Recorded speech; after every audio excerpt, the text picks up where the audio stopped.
Praise the lord.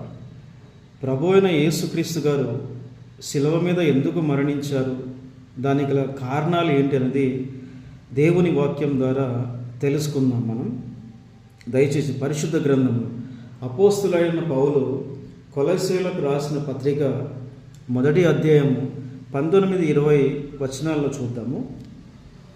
ఆయన శిలువ రక్తము చేత సంధి చేసి ఆయన ద్వారా సమస్తమును, అవి భూలోకమందు అయినను పరలోకమందునమైనను వాటినన్నిటినీ ఆయన ద్వారా తనతో సమాధాన పరచుకొనవలెననియు తండ్రి అభిష్టమాయను. ప్రభు అయిన దేవుడికి, సర్వశక్తి గల దేవుడికి ఒక చాలా ఇష్టమైన పని చేయాలనుకున్నాడంట. అదేంటంటే,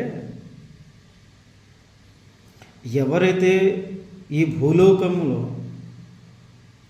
మనుషులు పాపము చేసి దేవునికి దూరం అయిపోయారో, పాపంలో పడి పాపంలోనే నాశనం అయిపోతున్నారో, వాళ్ళందరినీ దేవుడు కాపాడాలనుకున్నాడు.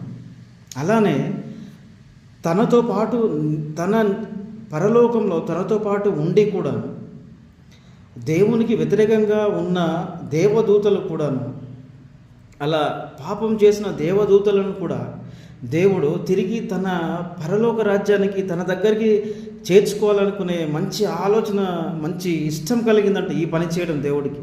అంతేగాని దేవుడికి ఈ భూమి మీద పాపం చేసిన మనుషులు నాకు దూరం అయిపోవాలి, నాశనం అయిపోవాలని ఆయనకు లేదు.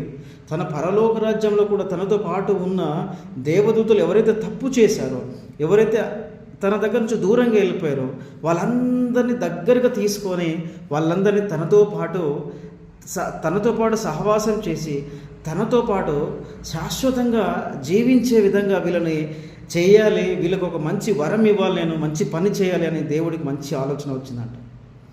అప్పుడు సర్వశక్తి గల దేవుడు ఏం చేశాడు అంటే, ఒక మంచి సంధి చేసుకున్నాడు. ఎవరితో? ప్రభు అయిన యేసుక్రీస్తు గారితో దేవుడు సంధి చేసుకున్నాడు. ఏంటిది?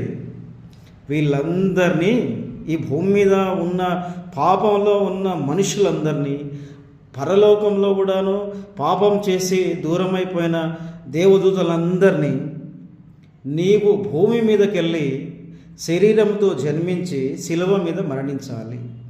నీ మరణం ద్వారా నేను వాళ్ళందరికీ, అటు మనుషులకి ఇటు దేవదూతలకి శాంతిని అనుగ్రహిస్తాను.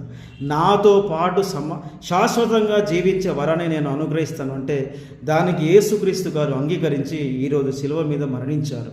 అది యేసుక్రీస్తు గారి యొక్క గొప్పతనము, శిలువ మరణం వెనకాల ఉన్న రహస్యం మీరందరూ తెలుసుకోండి. Praise the lord.